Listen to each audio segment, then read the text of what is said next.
जीते जीत और मन के हारे हार। जिसने मन के सामने घुटने टेक लिए उसे कोई जिता नहीं सकता। इसलिए ये विशेष हमें ध्यान रखना है कि कभी भी हमारे जीवन काल में मन की गुलामी का हमें अनुभव ना करना पड़े। देखो मन की गुलामी क्या है। ऐसे मन जो है हमारी बुद्धि को अपने कब्जे में ले लेता है और फिर जैसे मन सोचता है वैसे वैसे आपकी बुद्धि करने लग जाती है। बुद्धि को ज्ञान है सही क्या है, गलत क्या है, अच्छा क्या है, बुरा क्या है, लेकिन बुद्धि पूरी भ्रष्ट हो जाती है और मन अपना कार्य करने लग जाता है। इसीलिए कहावत बनी, लोग कहते हैं कि इनकी बुद्धि भ्रष्ट हुई है। कभी आपने सुना इनका मन भ्रष्ट हुआ है? कभी सुना इस व्यक्ति का मन भ्रष्ट हो चुका है? कभी नहीं कहते। क्या कहते हैं? बुद्धि भ्रष्ट हो चुकी है। अब देखो कैसे ये सब होता है। मन का कार्य है विचार करना। क्या करना? विचार करना। लेकिन मन क्या है? एक बालक की तरह, अबोध बालक की तरह। अबोध बालक किसको बोलते हैं? जैसे 2 महीने का, 4 महीने का, 6 महीने का या 9 महीने का जो बच्चा होता है, क्या उसे बोध है सही क्या है, गलत क्या है, अच्छा क्या है, बुरा क्या है, फायदा किसमें है, नुकसान किसमें? नहीं मालूम है ना। इसी तरह हमारा मन भी एक अबोध बालक की तरह ही है। उसे ये नहीं मालूम है कि मेरे लिए क्या सोचना अच्छा रहेगा और क्या सोचना ठीक रहेगा। मन तो हर एक चीज को सोचना चाहता है, हर एक चीज को प्राप्त करना चाहता है, लेकिन ये बुद्धि है जो निर्णय लेती है कि क्या हमें सोचना है और क्या हमें नहीं सोचना है। लेकिन जब मन बुद्धि को गुलाम बना लेता है तो फिर बुद्धि कुछ भी सोच ले, कुछ भी समझ ले, लेकिन होता वही है जो हमारा मन कहता है। अब देखो मन कैसे खेल करता है, इसको समझने की बहुत जरूरत है। मन कहता है, डायबिटिक पेशेंट है, शुगर का जो पेशेंट है, उसका मन क्या कहता है कि एक रसगुल्ला खा लो। क्या कहता है मन? आज फंक्शन है, शादी है, कोई प्रसंग है, तो मन क्या कहता है? एक रसगुल्ला आज खा लो। बुद्धि क्या कहती है कि भैया ऑलरेडी 350 शुगर है, खाएगा तो तुरंत निपट जाएगा। फिर भी मन कहता है कि नहीं, मन कहता है कि मैं खा लूं। फिर खाता कि नहीं खाता है? खा लेता है ना। क्यों? जब उसे मालूम है कि ये उसके लिए ठीक नहीं है, फिर क्यों खाता है? क्योंकि मन कह रहा है। कौन कह रहा है? मन कह रहा है। अच्छा, जिसका कोलेस्ट्रॉल ज्यादा है, 1-2 बार हार्ट का बाईपास सर्जरी हो चुका है, डॉक्टर ने उसको मना किया कि समोसे तो बिल्कुल नहीं खाने हैं, पकोड़े बिल्कुल छूने तक नहीं है, लेकिन मन कहता है, क्या कहता है? आज दिवाली है, आज तो खा सकता हूं। बुद्धि कहती नहीं, ऑलरेडी 2 बार बाईपास सर्जरी हो चुकी है। लेकिन मन कहता है तो फिर खाते कि नहीं खाते? सवाल से क्यों खाते हो जब बुद्धि सब समझती है कि ये ठीक नहीं है? क्यों? क्योंकि बुद्धि के गुलाम हैं हम। किसी आदमी ने मेरे साथ बदतमीजी की, मन कहता है दे दो 2-4 गालियां, कहता है ना, 1-2 घूसा मार लो, 1-2 गाली दे दो। बुद्धि कहती है कि अगर ऐसा करोगे तो रिश्ता बिगड़ेगा, शांति खत्म होगी परिवार की। फिर भी देता कि नहीं देता? सवाल है कि जब सारी बातों को समझता है फिर क्यों करता है? और ऐसा नहीं है कि अनपढ़ करता है, पढ़े लिखे का मन भी करता है। मन कहता है गुटखा खाऊं, तंबाकू खाऊं, बीड़ी पीऊं। मन कहता है ना। बुद्धि कहती है कि तंबाकू खाएगा तो कैंसर हो जाएगा। फिर जो जितने गुटखे तंबाकू खाने वाले लोग हैं, इनको ज्ञान नहीं है क्या कि इससे क्या होता है? सबको ज्ञान है। यहां तक कि डॉक्टर जो इलाज करता है कैंसर का, वो भी खुद जो क्या है, खैनी खाता है, गुटखा खाता है, सिगरेट पीता है। क्या उससे ज्यादा किसी और के पास ज्ञान हो सकता है इसका नुकसान क्या है? तो सवाल है कि वो डॉक्टर होने के बावजूद भी क्यों ऐसा करता है? क्योंकि मन का गुलाम है। क्या है? मन का गुलाम है। तो जब मन का गुलाम बुद्धि बन गई तो फिर मन अपने तरीके से आपको चलाने लग जाएगा। अब ध्यान से सुनना, इस मन और बुद्धि को पहले समझने की कोशिश करना, फिर आपको सकारात्मक विचार क्या है, कैसे करने हैं, ये सारी चीजें आपको समझ में आएंगी। मन जो है ना, एक छोटा बालक होता है, जैसे 2 महीने का, 4 महीने का, उसको अगर जमीन पे रख दो तो क्या करेगा? मिट्टी मुंह में, पत्थर मुंह में, कीड़ा मुंह में, जो सामने उसको दिखाई देगा क्या करेगा वो बच्चा? वो सारी चीजें मुंह में डालने की कोशिश करेगा, क्योंकि वो बच्चा है, उसको ये नहीं पता कि इससे क्या फायदा है और क्या नुकसान है। ये ज्ञान किसको है? ये उसकी मां को ज्ञान है, और जो मां है ना वो है आपकी बुद्धि। मन है बच्चा और बुद्धि क्या है? मां। अब उस मां को पता है कि मिट्टी खाएगा तो इससे क्या होगा, कीड़ा खाएगा तो क्या होगा, तो बार बार क्या करती है? मुंह में उंगली डाल करके निकालती है। किस किस के मुंह से निकाला भाई देवे? याद कहां है अब? है ना, बचपन गया, बचपन की सारी बातें भूल गई। जहां तक मेरा अनुभव है, इस सभा में ऐसा कोई नहीं बैठा होगा मुझको मिला करके कि जिसकी मुंह में मां उंगली नहीं डाली होगी और वो मिट्टी या पत्थर नहीं निकाला होगा। लेकिन जब वो बच्चा बड़ा हो जाता है, जब वो बच्चा बड़ा होता है, अब वो खैनी मुंह में डालता है, सिगरेट मुंह में डालता है, गुटखा डालता है, अब मां उंगली डाल सकती है मुंह में? अब है उसकी हिम्मत मुंह में उंगली डालने की? क्यों? अब बच्चा, इसी तरह हमारा बच्चा मन जब बड़ा हो जाता है तो बुद्धि रूपी मां की बात सुनता नहीं है। तो फिर सकारात्मक कैसे सोच पाएंगे? क्योंकि मन तो सब कुछ सोचता है, मन तो सब कुछ सोचता है। मुझे एक घटना याद आती है। उस घटना में क्या था कि एक व्यक्ति था, उसको दिल्ली में राष्ट्रपति से अवार्ड मिलने वाला था। सकारात्मक सोच क्या है वो मैं आपको बताना चाहता हूं। सकारात्मक सोच ये नहीं है कि आप जो चाहते हैं वही आप सोचते हैं, ये सकारात्मक सोच नहीं है। सकारात्मक सोच ये भी नहीं है कि आप जो चाहते हैं वही सोचते हैं और उसी संदर्भ में आप काम भी करते हैं, ये भी सकारात्मक सोच नहीं है।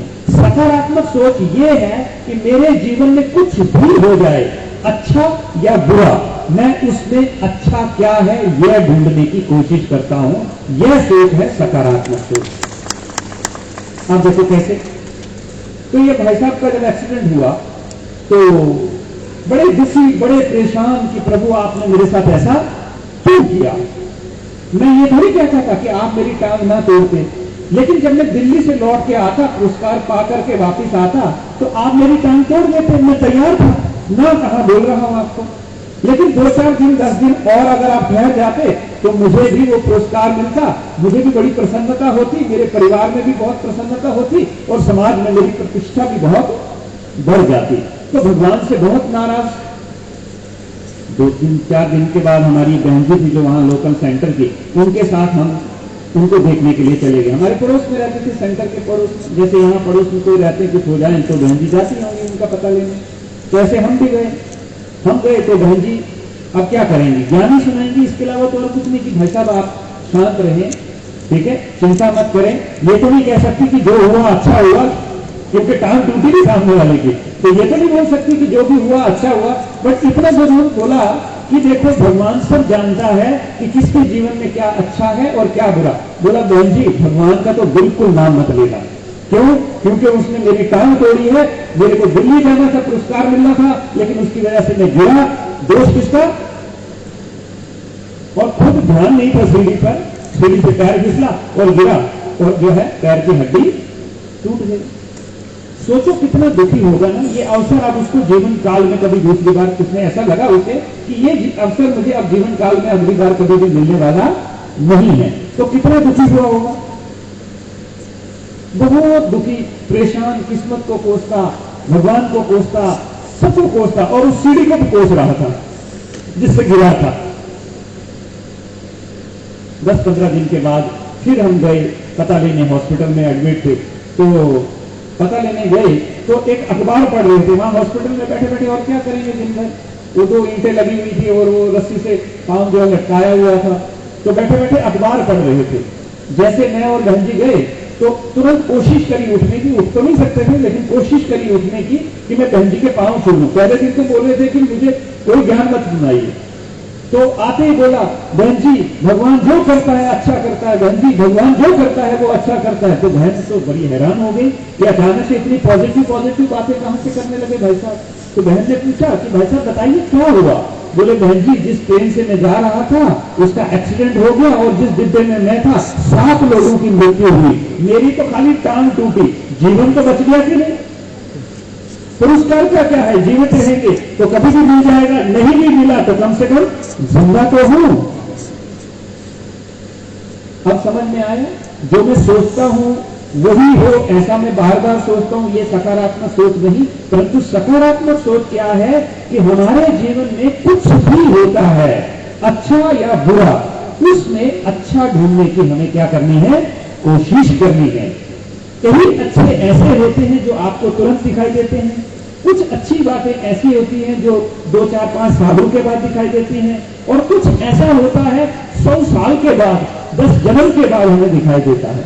लेकिन सब्र कहां है इतनी हमारे पास। हमारा तो कैसा है, अभी अभी हलवा पकाएंगे, अभी अभी गरम गरम खाएंगे, भले मुंह जल जाए। मुंह जलने की परवाह नहीं है, जल्दी किस बात की है कि अभी के अभी तुरंत के तुरंत मुझे मेरे कर्म का फल मिलना चाहिए। तो ये जो हमारी नकारात्मक सोच है, इसी सोच के कारण हम अपने जीवन को खराब करते हैं। एक बार आप ही के जैसे एक प्रसंग में मैं गया था, तो मैंने वहां क्या देखा कि काफी सारे लोग आए हुए थे, बड़े विद्वान पढ़े लिखे लोग थे। 1-1.5 घंटे का सेशन था। एक सज्जन पुरुष थे, मुझे कहने लगे कि मुझे सिर्फ 2 मिनट का समय दीजिए, मैं स्टेज पर कुछ अपना अनुभव करना चाहता हूं जो मैंने आज किया। कार्यक्रम जब पूरा हुआ उसके बाद उन्होंने कहा, तो कार्यक्रम पूरा होने से पहले 2, 4, 5 मिनट जो है ध्यान किया। तो ध्यान में कहते मैंने आज क्या सोचा, स्टेज पे आके बोले कि आज मैंने सोचा कि कमल, उनका नाम कमल नायक है, कि कमल आज तो अपने जीवन का सबसे बड़ा शत्रु ढूंढ ले, क्योंकि शत्रु जीवन में हमेशा दुख देता है, पीड़ा देता है।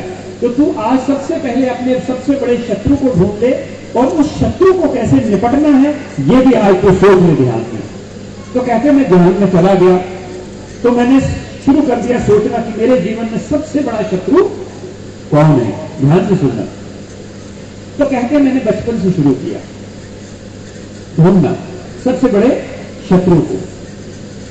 तो जैसे मैं स्कूल की मुझे यादें जो मेरी आज भी दिमाग में याद हैं, तो मैं 8th स्टैंडर्ड में पढ़ता था। मेरा एक मित्र था जिसका नाम था जावेद। तो जावेद ने क्या किया कि मेरी ना किताब जो है फाड़ दी। जब उसने किताब फाड़ी तो मुझे इतना डर लगा कि घर में जाकर क्या माँ पीटेगी, पिताजी पीटेंगे, मेरी बहुत खराब हालत होगी। तो उस समय मुझे लगा था कि इस इंसान से बड़ा दुश्मन मेरे जीवन में कोई नहीं हो सकता, जिसके कारण अब मुझे बहुत पिटाई मेरी होने वाली है। फिर धीरे धीरे यात्रा में आगे बढ़ता गया। तो फिर मैं धीरे धीरे आगे, मुझे जैसे याद आता गया कि मैं जब कॉलेज पहुंचा, तो कॉलेज में क्या था कि मेरे जो सीनियर थे, उन सीनियरों ने क्या किया, सबके साथ मिलकर के मेरी इतनी बेइज्जती की, मेरे से क्या क्या नहीं करवाया उन्होंने, जिसको रैगिंग बोलते हैं आप लोग, शायद आपको मालूम हो।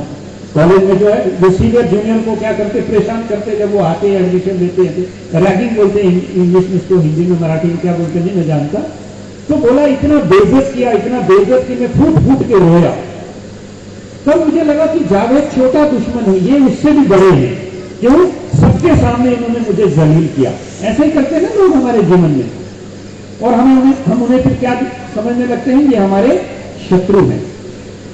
फिर जीवन में यात्रा आगे बढ़ती रही यात्रा। फिर मेरी नौकरी लगी, नौकरी लगने के बाद मेरी पहली प्रमोशन हुई, दूसरी प्रमोशन हुई। लेकिन जब मेरी तीसरी प्रमोशन होनी थी तो मेरे ही साथ एक आदमी काम करता था, जिसने मेरे साथ पॉलिटिक्स करके मेरी प्रमोशन को रोका और मुझे प्रमोट होने नहीं दिया। मुझे इतनी पीड़ा हुई इस बात को लेकर के कि मेरा ही मित्र होकर के मेरे साथ उसने ऐसा किया। ठीक है, उसने मेरे साथ ऐसा किया। तो मुझे लगा कि वो जो 2 दुश्मन थे ना, उनसे भी बड़ा दुश्मन तो मेरा ये है। फिर उसके बाद क्या हुआ, बोले उसके बाद में और आगे बढ़ा। मैंने सोचा कि इससे भी बड़ा कोई दुश्मन है क्या मेरे जीवन में मेरा। तो मैं बढ़ता गया। तो आगे जब मैं पहुंचा ना, तो मैंने देखा कि एक आईना लगा हुआ था। उस आईने के पास जब मैं पहुंचा तो मैंने देखा कि उस आईने में ऊपर लिखा हुआ था कि तेरे जीवन में ये जो तुझे दिखाई दे रहा है, इससे बड़ा दुश्मन कोई भी नहीं है। शीशे में कौन दिखाई दे रहा था? कौन दिखाई दे रहा था? खुद का चेहरा दिखाई दे रहा था ना। आप बताओ, वो खुद का दुश्मन उनसे बड़ा कैसे हो सकता है? सकारात्मक सोच की बात कर रही है ना, रिश्तों में मधुरता की बात कर रही है ना, कैसे हो सकता है सबसे बड़ा दुश्मन? उसने बताया, मैं बताता हूं आपको कैसे। बोला, जावेद ने एक बार किताब फाड़ी थी, मैंने 365 दिन दिमाग में फाड़ी। कितने दिन? 365 दिन दुखी हुआ उस कर्म के लिए जो किसी ने सिर्फ एक बार किया, और 364 बार मैंने अपने दिमाग में किया, और जितनी बार किया उतनी बार दुख का अनुभव हुआ। सही है गलत है? दूसरी बात, जब मेरी कॉलेज में रैगिंग हुई, एक बार हुई, लेकिन जब जब मैं उस दृश्य के बारे में सोचता था तब तक मेरे अंदर बहुत ही नकारात्मक सोच पैदा होती थी, बदले के भाव प्रकट होते थे, और उन भावों से मेरे शरीर में, मेरी किडनी, मेरे हार्ट, मेरे लिवर, इन सब पर असर पड़ रहा था।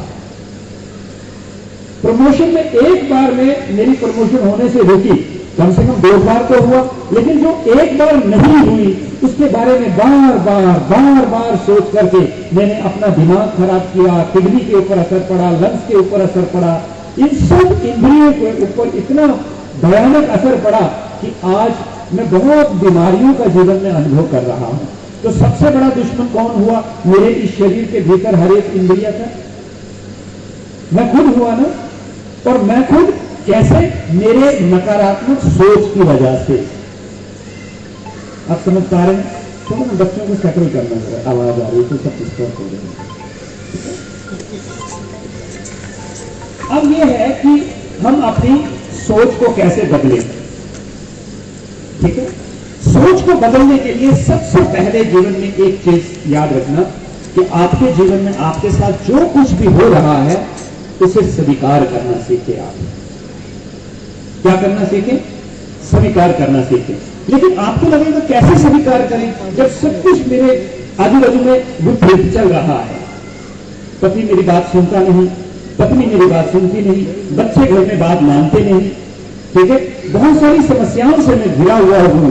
तो मैं कैसे एक अच्छी सोच बना के जीवन को आगे बढ़ा सकता हूं जबकि हर चीज मेरी विपरीत दिशा में जा रही है? उसके लिए एक आपको मंत्र देता हूं। एक राजा था इजिप्ट में। इजिप्ट देश का नाम सुना है आप लोगों ने? कुछ लोगों ने सुना होगा। इजिप्ट देश है, बहुत पुराना देश है। वहां एक राजा था जिसका नाम था बिनाया। क्या नाम था? बिनाया। बिनाया ने अपने वजीर को कहा कि मुझे कोई ऐसी अंगूठी बना के दिखाओ, कोई ऐसी अंगूठी मुझे दो कि जिसे दुखी देखे तो सुखी हो जाए और सुखी देखे तो दुखी हो जाए। क्या कहा? कि ऐसी कोई अंगूठी बना के दो कि अगर दुखी पहने तो सुखी हो जाए और अगर सुखी पहने तो दुखी हो जाए। वजीर ने सोचा कि दिमाग खराब है राजा का, ऐसी कौन सी अंगूठी हो सकती है कि दुखी पहने तो सुखी हो जाए और सुखी पहने तो दुखी हो जाए। बिनाया का वजीर निकला, क्या करे, राजा का हुक्म है, तामील तो करनी पड़ेगी। हुक्म की तामील करता हुआ पूरे नगर में घूमता हुआ सब जगह गया। मैं रियल लाइफ घटना बता रहा हूं, ये कहानी नहीं है, क्योंकि बीत चुकी है इसलिए कहानी के रूप में आपको सुना रहा है। तो वजीर निकला, क्योंकि बिनाया ने कहा है कि अंगूठी ऐसी बनवानी है जो दुखी देखे तो सुखी हो जाए, सुखी देखे तो दुखी हो जाए। बिनाया का वजीर घूमता घूमता घूमता सारे नगर में घूमता घूमता कहीं से ऐसी कोई अंगूठी, लोग हंसने लग पड़े उसके ऊपर कि तुम्हारा राजा तो ठीक है जो भी है, लेकिन तुम भी मूर्ख लग रहे हो, ऐसी कौन सी अंगूठी हो सकती है? लेकिन वजीर कहता नहीं, राजन के पास तब जाऊंगा जब इस प्रकार की अंगूठी मिलेगी। सारे नगर, सारे शहर, सारे गांव सब ढूंढ लिए, किसी सोनी के पास ऐसा नहीं होगा जिसके पास नहीं गया होगा। ठीक है, दुखी होकर के जा रहा था तो एक लोहार था, ठीक है, एक लोहार था, रास्ते में मिला, उसने पूछा बताओ क्या समस्या है। बोले तुम लोहार हो, तुम क्या समस्या दोगे। बोले बताओ तो सही, हो सकता मैं कुछ तुम्हारे काम आ जाऊं। तो बोला ऐसे ऐसे मेरी समस्या में एक अंगूठी ढूंढा। बोले ये तो बड़ा सिंपल सा काम है, बोला मैं तुम्हें बना के देता हूं। तो बोला सच में। बोला हाँ मैं आपको बना के देता हूं। कितने दिन में दोगे। बोले बस 2 दिन में दे दूंगा, 2 दिन दे दो मेरे को। वो गया एक सोनी के पास और सोनी से एक अंगूठी बनवाई, उसमें एक हीरा जड़वाया और हीरे के ऊपर एक लाइन लिखी, कोई भी एक्सपाइजेड कोई लाइन लिखी उसने और लेके आया और बड़ी सुंदर अंगूठी बनवाई उसने सोनी से। ठीक है, कोई भी देखे ना उसकी सुंदर तो देख के खुश हो जाएगा, इतनी सुंदर बनाई। अब ये वजीर बहुत दिनों से दुखी था बेचारा, ये बना के लाया। जैसे इसने इसको दिखाई, वजीर को दिखाई, तो वजीर बहुत खुश हो गया। क्या हुआ, बहुत खुश हुआ। क्या देख करके, उसकी सुंदरता को देख करके। अभी हमने टेस्ट करना था कि जो बहुत खुश है वो दुखी कैसे होता है। वो अंगूठी लेके आया और उसने राजा को दिखाई। अभी ये तो दुखी था, राजा तो सुखी है ना जीवन में, उसके जीवन में कोई दुख नहीं है, वो तो सुखी था। ये दुखी था, ढूंढते ढूंढते दुखी हो गया था। तो जैसे देखी तो बहुत खुश हो गया। फिर उसके बाद जैसे उसने राजन को दिखाई तो राजा रोने लग गया, दुखी हो गया, देखते ही दुखी हो गया। इतनी सुंदर अंगूठी को देखते ही दुखी हो गया। आखिर उस अंगूठी में ऐसा क्या था कि वजीर जो है वो सुखी हो गया, खुश हो गया, और जो राजा था वो दुखी हो गया। उस अंगूठी में ऐसा कुछ भी विशेष नहीं था। उसके ऊपर खाली एक लाइन लिखी थी, वही लाइन सुनाने के लिए मैं गुजरात से यहां आया हूं। उसमें एक लाइन लिखी थी कि यह वक्त भी गुजर जाएगा। क्या लिखा था, यह वक्त भी। वजीर ने जब देखी, उसने सुंदरता को पढ़ा और वो लाइन पढ़ी कि तेरा यह दुख का वक्त भी गुजर जाएगा, इसलिए वो सुखी हो गया। एक तो उसको पसंद आ गई। अब जब राजा ने उसको देखा, सुंदरता को देखा, लेकिन जब वो लाइन पढ़ी ना तो दुखी हो गया। क्यों, कि तेरे ये राजापन का भी वक्त गुजर जाएगा, ये परमानेंट नहीं है। तो राजा ये सोच करके क्या हो गया, सकारात्मक सोच के लिए पहली लाइन ये हमेशा जिंदगी में याद रखनी है कि किसी भी दुखद घटना से अगर आप गुजर रहे हैं तो घबराओ नहीं, क्योंकि यह वक्त भी गुजर जाएगा। और दूसरी बात याद रखो, गुजरने के बाद फिर ज्यादा ढूंढने नहीं लगना है, फिर वापिस वो पढ़नी है कि ये जो खुशी के दिन है ये भी। समझ में आया। तो सकारात्मक सोच के लिए पहला मूल मंत्र जो हमें हमेशा याद रखना है वो यह है कि यह वक्त भी गुजर जाएगा। अब देखो, हमारी जो सोच है वही हमारे जीवन में हमारे दुखों का कारण है और हमारे संबंधों को बिगाड़ देती है। तो कुछ एक कारण मैंने यहां पर लिस्ट आउट किए हैं जिनसे यह हमें लगता है कि यही तो कारण है जो हमारे जीवन में हमें दुख देते हैं।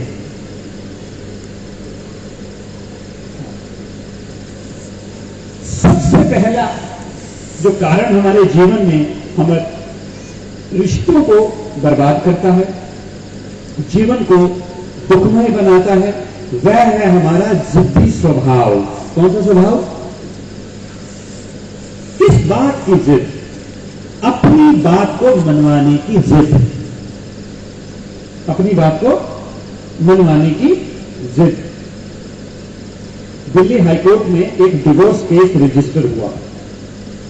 दिल्ली हाईकोर्ट में एक डिवोर्स केस रजिस्टर हुआ।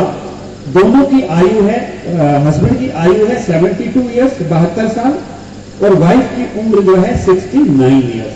ठीक है, 3 साल का अंतर है दोनों में। तो जज साहब ने पूछा कि भैया डिवोर्स किस बात के लिए लेना है ये तो बताओ। तो देखो कारण, देखो क्या बताया। कारण ये बताया, वो बुजुर्ग जो कहता है ये जो है हमेशा क्या करती है कि रोज रात को सोने के समय पंखा तेज करके सोने लगती है। मैंने इसको बताया मैं बूढ़ा हो चुका हूं, मुझे ठंड लगती है, तो तुम पंखा चालू मत कर लिया किया करो। पत्नी बोलती अगर ठंड लगती है तो बिस्तर के नीचे सो जाओ। भाई हर बार मेरे को ही झुकना पड़ेगा, तुम्हारे हिसाब से ही चलना पड़ेगा, हर प्रकार से तुम अपने हिसाब से मुझे चलाने लगते हो। अब आपको लगता होगा ये हंसी की बात है, लेकिन सच में इन्हीं छोटी छोटी बातों की वजह से तो हम बड़ा सीन बनाते हैं घरों में। गलत कह रहा हूं क्या मैं भाई? गलत कह रहा हूं? इन्हीं छोटी छोटी बातों से ना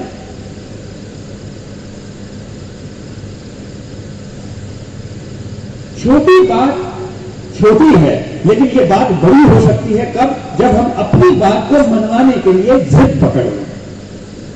बच्चा अपनी बात मनवाने के लिए मां के सामने जिद पकड़ता है, मां अपनी बात को मनवाने के लिए जिद पकड़ती है, पति पत्नी एक दूसरे को अपनी बात को मनवाने के लिए जिद पकड़ते हैं, और एक जिद ही है जो हमारे रिश्तों को धीरे धीरे धीरे क्या करती है, हमें एक दूसरे से अलग कर देती है।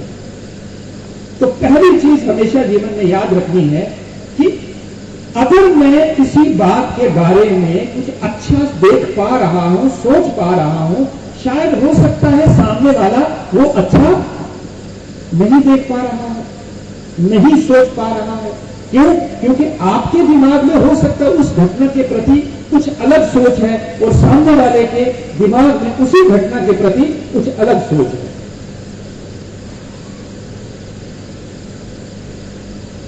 देखिए, आप अपने परिवार में देखिए, जब भी आपकी बहस आपके पति के साथ झगड़ा होता है या पत्नी के साथ झगड़ा होता है, मुझे यह बताइए कि जब झगड़ा होता है तो दोनों में कौन जीतता है? पत्नी अक्सर जीतती है, पति जीतता है, या दोनों हारते हैं या दोनों जीतते हैं? क्या होता है? कौन जीतता कौन हारता है? माता जी, आपका कभी झगड़ा हुआ आपके हस्बैंड से? नहीं हुआ? यहां बैठे हुए हैं क्या? हाँ, वो सोच रही बोलो तो घर में जाके जरूर हो जाएगा, इसलिए बोल नहीं पा रही है। अच्छा भाई साहब, आप बताइए, आपका झगड़ा हुआ कभी पत्नी के साथ? हाँ, ये तो सबके जीवन का अनुभव है, आपको अलग नहीं है, सभी के साथ होता है। अच्छा, जब झगड़ा होता है, कोई बात की जिद लेकर के झगड़ा करते हैं आप लोग, तो आप जीतते हैं या आपकी मिसेज जीतती है? अच्छा, ऐसा कैसे? इसका मतलब आप समर्पण हो चुके हैं। अच्छा, वही जीतती है, यहां बैठी है क्या? हाँ, इसीलिए बोल रहे हैं, अगर होती थोड़ी सी बोलते थे। सही है? कभी भी ऐसा नहीं होता है, लास्ट में हम थक करके दोनों हट जाते हैं। ऐसा ही होता है ना? ऐसा ही होता है ना? इसलिए क्या करना है, कभी भी अपनी बात को मनवाने की जिद नहीं करनी है, क्योंकि बात मनवाना एक कला है। क्या चीज? कुछ लोग जो हैं इतने मीठे होते हैं कि अपनी बात मनवाना कोई उनसे सीखे, और कुछ लोग ऐसे होते हैं, सही होते हैं, सच्चे होते हैं, लेकिन बात मनवाने की कला। अच्छा, इस चीज में बहनें ज्यादा एक्सपर्ट होती है। किस काम में? अपनी बात को मनवाने में। और भाई भाइयों का तो वही है, वो जो उन्होंने बताया, समर्पण ही होना पड़ता है। हमारे पास तो कोई दूसरा ऑप्शन नहीं। बहनों के पास थोड़ी अपनी कला होती है। गांधी जी से किसी ने पूछा कि आप कैसे भारत को आजाद कर पाए? शायद आपको नहीं मालूम होगा ये बात, कैसे कर पाए, कहां से ये प्रेरणा आपको मिली? उन्होंने कहा, कस्तूरबा से। बोले वो कैसे? बोले जब भी वो मेरे से लड़ती थी या मैं उससे लड़ता था, वो कभी बहस नहीं करती थी, खाना छोड़ देती थी। क्या छोड़ देती? खाना छोड़ देगी, बोलना छोड़ देगी, मौन में चली जाएगी। मेरे को मजबूरी से सरेंडर होना पड़ता था। क्या करना पड़ता था? मजबूरी से क्या करना पड़ता था? सरेंडर होना पड़ता था। बस यही पॉलिसी मैंने अंग्रेजों के ऊपर अप्लाई करी। क्या कहा? यही पॉलिसी मैंने किस पे अप्लाई करी? अंग्रेजों पर। अनशन पे बैठे और कितनों को, हजारों को इस देश से निकाल दिया। इसका मतलब क्या है? अपनी बात को मनवाने की कला होनी चाहिए। हर माता पिता कभी कभी हमारे पास आते हैं सेंटर तक, तो कहते हैं हमारे बच्चे हमारी बात नहीं मानते हैं, हमारे बच्चे हमारी बात नहीं मानते। मैं पूछता हूं, हस्बैंड वाइफ अगर दोनों आते बच्चों को लेकर के, तो मैं पूछता हूं कि आप दोनों एक दूसरे की बात मानते हैं? नहीं मानते हैं। बोले नहीं। तो फिर प्रोडक्ट किसका है? आप ही का प्रोडक्ट है ना, तो मानेगा आपकी बात, क्योंकि उसने देख लिया है इस घर में इज्जत नाम की कोई चीज, ना मां पिताजी की इज्जत करती है और ना पिताजी माता जी की इज्जत करते हैं। और पिताजी की खास, आप भाइयों की, तो मैं भी भाई हूं, बुरा मत मानना, मैं भी आपकी कैटेगरी का हूं। कैटेगरी माना वो नहीं कि हूं तो मेल ही ना, मैं भी खुशी हूं ना। लेकिन आप देखो, हमेशा बच्चों के सामने आप अपनी पत्नियों को डांटते हैं, सही है गलत? बहने बोलो, देखो सारी की सारी सारी की सारी बोले, करते कि नहीं करते हैं? और बच्चा ये सारी चीज नोट कर लेता है कि मम्मी की इज्जत पापा की नजरों में। अब जब बच्चा बड़ा होता है, मां उसको कुछ अच्छी बात समझाने जाती है, तो रिश्ते किसे बिगड़ते हैं? हम खुद बिगाड़ते हैं। अब जब ये बच्चा बड़ा होता है, मां इसे भी कुछ समझाने की कोशिश करती है, जबकि उसको पता नहीं चलता ये इसका ही प्रोडक्ट है, वो नहीं समझ पाएगा तो ये कहां समझने वाला, पर प्रयास तो करती है बेचारी। जब वो बच्चे को समझाने की कोशिश करती है तो बच्चा गुस्सा करते हुए मां को कुछ ना कुछ अपशब्द बोलता है। बोलते कि नहीं बोलते आजकल के बच्चे? लेकिन जब बच्चा बोलता है तो बगल में बैठे पिताजी बड़े गुस्से हो जाते कि तुम इतना बदतमीज कैसे हो गया, अपनी मां के साथ ऐसे बोलते, तमीज है कि नहीं? बोलते हैं ना ऐसा। लेकिन वो ये सारी चीजें किससे सीखा है? अब आपके सामने जब वो वही काम कर रहा है, आपको क्यों बुरा लग रहा है? क्योंकि आपकी नजर में ये करना ठीक है, लेकिन हम करें तो रासलीला और तुम करो तो करेक्टर ढीला, ऐसा चलेगा? अगर आपने अपने संबंधों को सुदृढ़ बनाना है तो पहली चीज है कि सामने वाले की बात को भी समझने की कोशिश करनी है और अपनी बात को मनवाने की जिद नहीं करनी है। तभी हमारे आपसी रिश्ते जो हैं वो बहुत मधुर रहेंगे। दूसरी चीज, अगर आपको अपने रिश्तों को मजबूत बनाना है ना, तो एक चीज हमेशा याद रखना है। मालूम क्या? मान लो पारिवारिक जीवन में ना बहुत सारी घटनाएं होती हैं। कभी आप अपनी पत्नी को कुछ कह देते होंगे, कभी आप भी गुस्से में अपने पति को कुछ कह देते होंगे, सास को कह देते होंगे, ससुर जी को कह देते होंगे, बच्चों को भी कह देते होंगे। मान लो आपके पड़ोसी ने आपको कुछ कह दिया, रिश्तेदार ने फोन करके कुछ आपके ऊपर इल्जाम लगा लिया। लेकिन उस बात को पकड़ के नहीं बैठना है। क्या नहीं करना है? क्या नहीं करना है? पकड़ के नहीं बैठना। अब आपको लग रहा कैसे ना पकड़े हुए हैं, बोलते ही ऐसा है कि दिमाग से जाता ही नहीं है हमारे। और कई तो इतने होशियार है, वो कहते हैं तुम्हें तो मैं जिंदगी भर कभी नहीं भूलूंगा, मैं पकड़ के ही रखूंगा। तो इससे हमारे जो रिश्ते हैं वो बनेंगे, बिगड़ेंगे, सुधरेंगे, क्या होगा? बिगड़ने वाले हैं ना। तो किसी का कोई व्यवहार पकड़ के रखना ये कोई अकल का काम, समझ का काम नहीं है। अगर वो कोई व्यवहार कर रहा है तो कोई तो कारण है जिस कारण के वश वो होकर के वो कार्य कर रहा है, जिसे मैं समझ नहीं पा रहा हूं। तो जब हम उस चीज को समझ पाते हैं तब हमको समझने लगता है कि अरे हम तो गलत सोच रहे थे, हमने बहुत गलत व्यवहार कर लिया। मैं आपको एक घटना सुनाता हूं।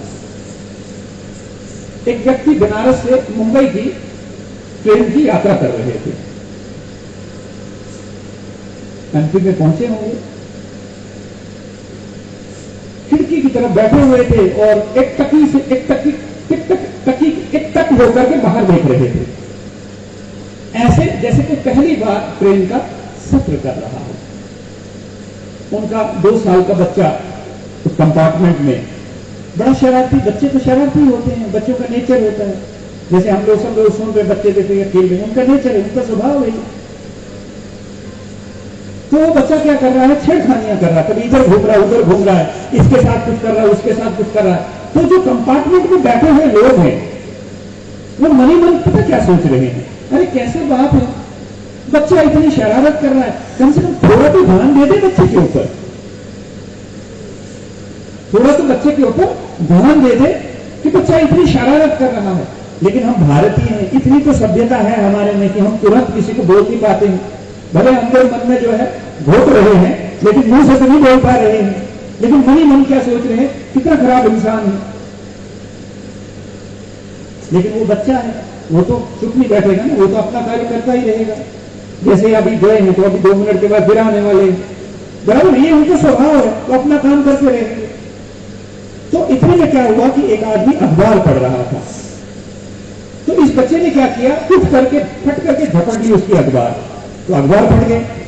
अब अखबार पढ़ेगी तो वो भी फटेगा कि नहीं फटेगा गुस्से से? देखो लो आ गए, बराबर है। तो भाई को भी बहुत गुस्सा आ गया।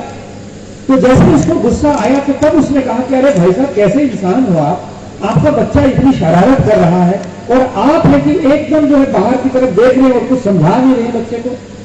पूरा ध्यान से सुनना, यही होता है हमारे जीवन में। आप बच्चे को समझा क्यों नहीं रहे हैं? आप ध्यान से सुनना, उसने क्या जवाब दिया मालूम? क्या बोला? अच्छा ध्यान मेरी तरफ दीजिए, बहन जी की तरफ दीजिए, वो अपना काम कर रही है, ठीक है। तो जब उसने कहा, ये बुजुर्ग ने कहा कि भाई साहब कैसे बाप हैं आप, बच्चा आपका इतनी शरारत कर रहा है, सबको इधर परेशान करके रखा है और आप कुछ इसे कुछ समझाते क्यों नहीं? उसने तब मुड़ करके देखा सबकी तरफ और कहा कि मैं खुद को ही नहीं समझा पा रहा हूं, किसको क्या समझाऊं? तो उसने पूछा गुस्से में, आप खुद को क्या ऐसा है जो समझा नहीं पा रहे हैं? बोला इसकी मां की अस्थियां विसर्जन करने के लिए बनारस गया था, अब लौट के घर जा रहा हूं, इस घटना से इतना दुखी हूं कि खुद को भी समझा नहीं पा रहा हूं, तो इसको क्या समझाऊं? बस जैसे आप मेरे को देख रहे हैं, बस इसी तरह उस कंपार्टमेंट में सारे लोग, वही लोग उस बच्चे की तरफ आप कैसे देख रहे होंगे? बताइए कैसे? सहानुभूति के भाव से, प्रेम के भाव से, दया के भाव से।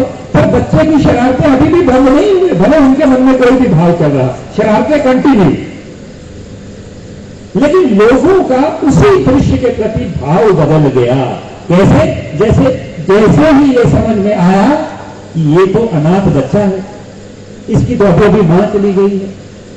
बस यही चीज हमने सोचनी है कि अगर हमें कोई कुछ कहता है तो उसके जीवन में कुछ तो हो रहा है, कभी तो ऐसे बिहेव कर रहा है हमारे साथ। समझ में आया? कई बार आप किसी को कुछ कह देते हैं, बाद में जब आपको समझ में आता है फिर क्या सोचते हैं आप? तोबा तोबा, बहुत बड़ी गलती हो गई मेरे साथ, मैंने तो सोचा ही नहीं था कि ऐसा होगा कभी। ठीक है, तो हमने क्या करना है? 2 मिनट रुकना है, आलू की तरह उबलने नहीं लग जाना है। 2 मिनट रुकना है, सोचना है और समझने की कोशिश करनी है। इसलिए हमारे बुजुर्गों ने कहा सोचो, समझो और फिर बोलो। क्या कहा? सोचो, समझो और फिर बोलो। हम उल्टा है हमारा काम, हम पहले बोल देते हैं, फिर सोचते रहते हैं और फिर जिंदगी भर समझने की कोशिश करते हैं। ऐसा ही है। तो क्या करना है? किसी के भी दुष्ट व्यवहार को पकड़ करके रखना नहीं है, क्योंकि वो एक बार दुष्ट व्यवहार हमारे साथ करेगा, हम जब जब उसके बारे में सोचेंगे तब तब हमको पीड़ा भीतर से जरूर होगी। तो एक चीज आज गांठ बांध करके यहां से ले जाना कि दुख देना पाप है। जोर से बोलो, क्या? एक बार और जोर से बोलो, दुख देना, लेकिन दुख लेना महापाप है। बोलो अभी वापिस, दुख लेना। समझ में आया? तो दुख देने वाला पापी है, लेकिन जो दुख ले लेता है वो महापापी है। कैसे? उसने एक बार दिया, ये हजारों बार दुख को दे रहा है। ठीक है? अच्छा, अब इतना सरल तो है नहीं कि मैंने कहा कि आप किसी भी व्यर्थ चीज को, दुखदायी बात को या व्यक्ति को या दृश्य को अपने दिमाग में मत रखिए, आप इसे छोड़ दीजिए। इतना आसान है क्या छोड़ना? है? मान लीजिए आपकी सासू मां ने 40 साल पहले आपको कुछ कहा होगा, आज भी याद है कि भूल गए आप? याद है कि नहीं? भूल पाता है आदमी? नहीं भूल पाता ना। भूलने की एक कला है, जब तक वो आपके पास नहीं आएगी आप नहीं भूल सकते। ठीक है, वो कला भी आपको सिखाएंगे आज, लेकिन पहले ये तो समझे कि बोलने में फायदा है या नुकसान है। ज्ञान तो हमको सारा, लेकिन वो उपयोग में आए तब में बात बने। ठीक है, अब देखो, एक गांव में ना एक व्यक्ति रहते थे, शराब पीते थे बहुत, और इस व्यवहार से वो खुद भी दुखी थे और उनके परिवार में भी बहुत सारे लोग, जो जितने भी लोग थे वो सारे के सारे दुखी थे। तो सब लोग उसको डांटते कोसते, उसको भी एक बोध हो गया कि बस अब बहुत हो गया, मैं भी इससे बाहर निकलना चाहता हूं, तो करूं क्या? कोई वैद्य मिले, कोई ऐसा चमत्कार हो कि जिसके कारण मैं इस बीमारी से छूट पाऊं। तो किसी ने गांव में कहा कि हमारे वैजापुर में एक वैद्य रहता है और उस वैद्य के पास अगर आप जाएंगे तो वो आपका इलाज कर देगा। तो भूसा भाई कहां रहता है वो? तो उन्होंने कहा कि ये जगह का नाम क्या है? निवारा नगरी। तो बोले वो वैद्य जो है वो निवारा नगरी में रहता है। कहां रहता है? तो ये आ गया ढूंढते ढूंढते गांव में इधर उधर पूछते पाछते आया कि भाई वो वैद्य कहां रहता है। तो उन्होंने कहा यही रहता है और आज आया भी हुआ है। ठीक है, बोले वो आया हुआ भी है। तो ये पहुंच गया उसके पास। इसने कहा कि वैद्य जी मुझे कोई दवा बताइए, मैं शराब छोड़ना चाहता हूं, मैं शराब छोड़ना चाहता हूं, मैं उससे बहुत दुखी हूं। जैसे आप भी जब व्यर्थ सोचते हैं, बुरा सोचते हैं, आपको खुशी मिलती है कभी उससे? आप भी दुखी है ना उस सोच से, लेकिन छोड़ नहीं पा रहे हैं। तो वैसे भी वो दारू नहीं छोड़ पा रहा था। तो गुरु ने कहा ऐसा करो तुम कल आ जाओ, कल तुम्हारी इस समस्या का समाधान है और एक चुटकी में दूंगा। बोले 1 सेकंड में तुम्हारा इलाज कर दूंगा। बहुत खुश हुआ। उसको लगा अच्छा ये ऐसा हो सकता है क्या? बोला हाँ बिल्कुल हो सकता है। बोला कैसे? कल आओ, कल बताता हूं। अब गया घर, रात को नींद नहीं आई। बोले कल कब हो जाए, 10 बजे का टाइम दिया है तो कल पक्का जाऊंगा। अब आया, गुरु को भी मालूम था कि 10 बजे आने वाला है। तो गुरु जी ने क्या किया कि बगल में नीम का पेड़ था, उसकी डाली से लटक गए उल्टे। क्या हो गया? उल्टे लटक गए। अब ये आया तो इसने कहा कि गुरुदेव देखो मैं आ गया हूं, अब मुझे उपाय बताओ, मैं इस चीज को छोड़ना चाहता हूं। तो गुरु ने कहा कि देखो भैया ऐसा है कि आदमी ना यहां डाली पे लटका हुआ उल्टा, तो तुम एक काम करो, तुम कल आ जाओ, कल तुमको मैं इसका उपाय बताऊंगा। अभी कहावत है मरता क्या मैं करता। उसने सोचा चलो कोई बात नहीं, कल आ जाऊंगा। अगले दिन फिर पहुंच गया और वही 10 बजे आता था। ये 9:45 बजे गुरुदेव फिर से लटक गए पेड़ के साथ। ये जैसे आया तो उसने देखा आज भी लटके हुए हैं। तो कहा गुरुदेव आज फिर से आया, आज तो बताइए। बोले यार मैं भी अंदर से तुम्हें बताना ही चाहता हूं, लेकिन क्या करूं, देखो एक डाली पर लटका हुआ हूं। तो तुम एक काम करो, तुम कल आ जाओ। ऐसे कल कल कल कल करते करते करते 1-1.5 महीना गुजर गया। इसको लगा कि यार वो मेरे को बेवकूफ बनाना है या क्या कर रहा है, लेकिन आज कुछ भी हो जाए, आज तो मैं उपाय लेकर ही जाऊंगा, चाहे कुछ भी हो। मन बना के आया था। आया तो उसने देखा ये उल्टे लटके हुए हैं, पकड़ करके डाली पकड़ करके लटके हुए हैं। तो कहा गुरुदेव आज तो मैं आपसे उपाय लेके ही जाऊंगा। तो बोला आज भी तेरा उपाय नहीं हो सकता। बोला क्यों? बोला देखो मुझे इस डाली ने पकड़ के रखा, मैं कैसे तुम्हें दूं, ये मुझे छोड़े तो मैं तुम्हें उपाय बताऊं ना। बोला गुरुदेव डाली ने थोड़ी आपको पकड़ा है, आपने डाली को पकड़ कर रखा है, आप छोड़ो तो छूटे। वो फट करके छोड़ करके नीचे आए। बोले यही तेरा इलाज है, शराब ने तुझे नहीं पकड़ा है, तूने शराब को पकड़ा, तू छोड़े तो छूटे, यही इलाज है तेरा। बोले क्या समझ में आया? हमने चीजों को पकड़ करके रखा है। जब तक हम खुद प्रयास नहीं करेंगे, जब तक हम खुद इस दिशा में काम नहीं करेंगे, कैसे छोड़ पाएंगे? सोचिए जैसी बात है ना। अच्छा एक दृश्य देख लीजिए, आप लोग गांव में रहते हैं तो आप इस दृश्य को देख करके मुझे ये बताइए कि इस दृश्य में मालिक कौन है और गुलाम कौन है? हाँ जी, दिख रहा है सबको? पीछे भी दिख रहा है? बताइए इस दृश्य में मालिक कौन है, वो किसान या वो गाय? गुलाम कौन है, वो मालिक या वो गाय? जल्दी जल्दी बताइए, क्योंकि एक तो लेट स्टार्ट किया ना हमने। गाय कैसे मालिक है? कौन खींच कौन रहा है उसको? हाँ तो अभी गाय मालिक और अभी ये मालिक हो गया। सोच के बताइए। हाँ बताइए, गाय मालिक है या मालिक है? कई सोच रहे कोई भी मालिक हो, हमको तो दूध ही निकालना है ना, मालिक से क्या होना है? ऐसा भी है क्या? तो फिर कुछ तो बोलो, बताइए कौन मालिक है कौन गुलाम है? यहाँ कैमरा में आप बताइए, आपको क्या लगता है? हाँ जी, किसान मालिक है। अच्छा साहब आपको क्या लगता है कौन मालिक है? किसान मालिक है। अच्छा आप जो बाजू में कॉपी पेस्ट कर रहे हैं क्या? हाँ आप बताइए, किसान मालिक है।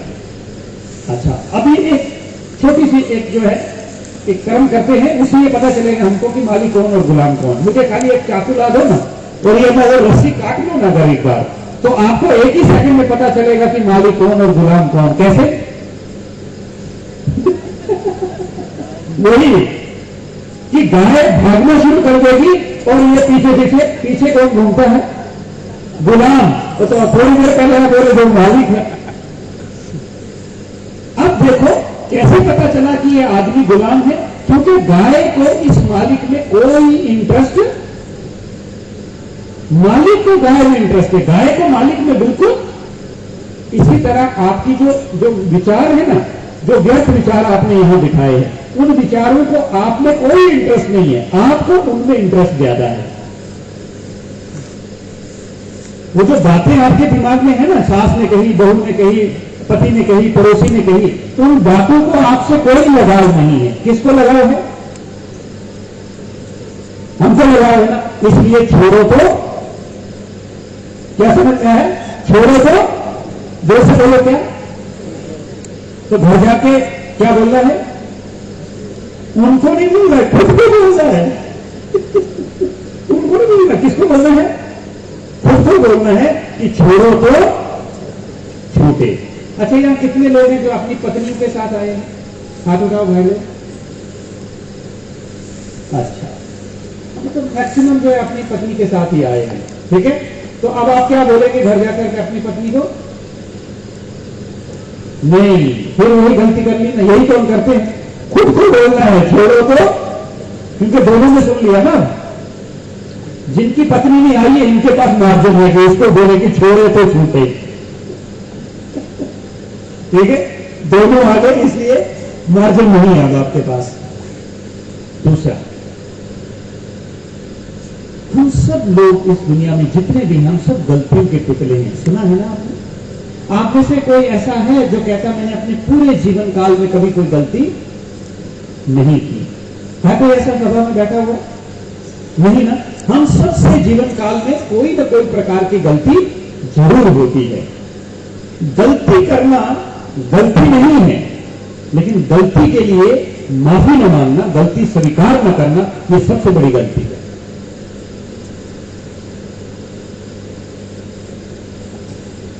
ठीक है। इसलिए कभी भी हम अपनी गलती के लिए दूसरों से माफी नहीं मांग पाते हैं।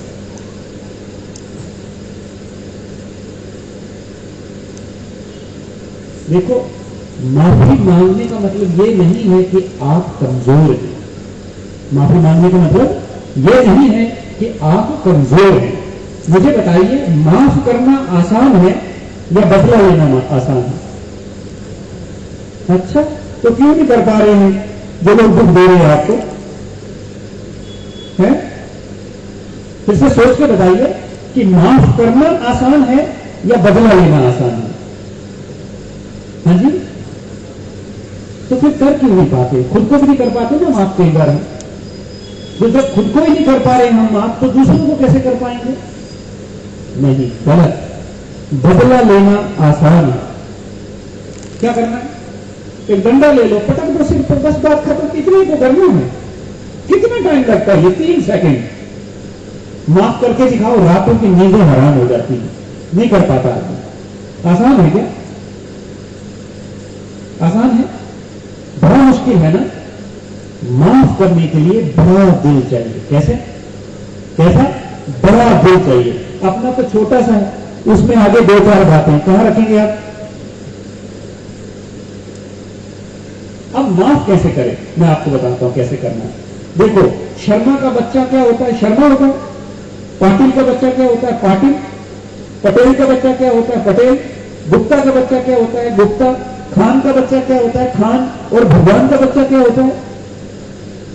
फिर ये क्यों याद नहीं रहता कि हम ईश्वर की संतान हैं? जब ईश्वर ही मेरी इतनी सारी गलतियों को माफ कर रहा है, तो क्या मैं इनको माफ नहीं कर सकता? तो एक लेडी मुझे कहती है, बुजुर्ग महिला, बोले बच्चे को माफ करे, ये 70 साल के बूढ़े को कैसे माफ करूं? बोला बच्चा हो तो उसको माफ करूंगा। बोले आप ये कह रहे हैं कि बच्चा समझ लो ना उसको आप, लेकिन उसको 70 साल के बूढ़े को कैसे बच्चा समझ लूं? बोले मैंने कहा उसकी 70 साल उम्र है तो अभी भी बच्चा ही है ना। इसलिए कई लोग जो है 20 साल के होते हैं लेकिन 80 साल की जैसी मैच्योरिटी उनमें होती है, और कई लोग 80 साल के लेकिन 20 साल के बच्चे जैसी हरकतें होती है या नहीं? क्यों? इतने मैच्योर, इतने विकसित नहीं है। लेकिन डायलॉग क्या बोलेंगे? हमने ये बाल को धूप में थोड़ी सफेद किए हैं। क्या कहते हैं? हमने ये बाल कोई धूप में थोड़ी सफेद किए हैं, हम अनुभवी हैं। क्या है? किस बात के? लड़ने के, दोष भरने के, झगड़ा करने के, तेरी मेरी करने के। किसके अनुभवी हैं और किसके? और इसमें भी देखो कितनी विडंबना है कि मंदिर जाकर के भगवान को कहते हैं कि प्रभु 100 साल उम्र दीजिएगा। किसके? यही करने के लिए है? यही करने के लिए 100 साल की उम्र चाहिए हमें, तो फिर किसके लिए? अच्छा चलो मान लो 100 साल दिए भी, आप किसी को वोट करते हैं तो क्या पूछते हैं? क्या चल रहा है? तो कहते हैं टाइम पास चल रहा है। अच्छा ये टाइम पास करने के लिए 100 साल मांगे थे? या इस संसार में कुछ कंट्रीब्यूट करना है, कुछ योगदान देना है अपने जीवन में, तो क्या करेंगे? अगर अपने रिश्तों को सुदृढ़ बनाना है तो अपने आसपास के लोगों को माफ करना सीखें, माफी मांगना सीखें। छोटे नहीं हो जाएंगे आप, छोटे नहीं होंगे आप। अपनी नजर में जरूर छोटे होंगे, लेकिन जिसने माफी मांगी ना उसकी नजर में तो आप कभी भी छोटे नहीं होंगे। आप अपनी नजर में क्यों होंगे? क्योंकि आपको अंदर से लगेगा ये बड़ा कड़वा है, इसे करना बड़ा मुश्किल है। वैसे अपनी पत्नी से माफी मांगना आसान है क्या? क्योंकि हमको लगता है हम पुरुष हैं, हम प्रधान हैं, तो पत्नी से क्यों माफी मांगनी है? लोग क्या कहेंगे? जोरू का गुलाम है, ऐसे बोलेंगे ना। और ये सुनना हमको ठीक लगता है? दुनिया कुछ भी कहेगी। दुनिया में सबसे बड़ा है रोग। कौन सा रोग? क्या कहेंगे लोग? क्या सबसे बड़ा रोग? क्या कहेंगे लोग? तो लोगों के चक्कर में क्या करते हैं? अपने अभिमान को पालते हैं और शीशम की तरह अकड़ करके चलते हैं। कई लोग कहते हैं कि मैं जिंदगी में मर जाऊंगी लेकिन माफ नहीं करूंगी तुमको, तो लेके चलो। जब आपने भगवान से होकर एग्रीमेंट साइन कर ही लिया कि दुखी ही होकर के जीवन जीना है, तो फिर कोई आपका कुछ कर सकता नहीं है। लोगों को माफ करना मुश्किल हो सकता है, अपने को तो माफ करना मुश्किल नहीं है ना, तो फिर हम क्यों नहीं कर पा रहे? क्योंकि माफ करना भी एक कला है। ये तब तक हमारे जीवन में नहीं आएगी जब तक हम आध्यात्मिक सहारा नहीं लेंगे। कौन सा सहारा? आध्यात्मिक सहारा नहीं लेंगे, क्योंकि आध्यात्मिकता के अंदर ये गुण है कि कोई भी इस सहारे को ले ले ऑटोमेटिकली जीवन में बदल जाता है। जैसे मैं एक बड़ी वियर्ड एग्जाम्पल दूंगा आपको, लेकिन सुंदर जैसी है। संग का रंग कैसे लगता है? ऐसे ज्ञान का संग हो जाए तो रंग ऑटोमेटिकली लगता है। देखो, अगर किसी इंसान को हम दारू पिला दें तो वो आदमी क्या करेगा? बकवास करने लगेगा कि नहीं लगेगा? चलो बकवास नहीं करेगा तो झूमने तो लगेगा कि नहीं लगेगा? तीसरी बात, उसके मुंह से स्मेल आने लगेगी कि नहीं लगेगी? क्योंकि ये दारू का गुण है, वो कुछ नहीं कर रहा है। कर कौन रहा है?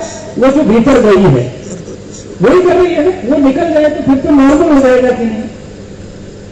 और अगर वो दारू किसी साधु को पिला दो तो सत्संग करेगा, फिर वो भी वही करेगा। क्यों?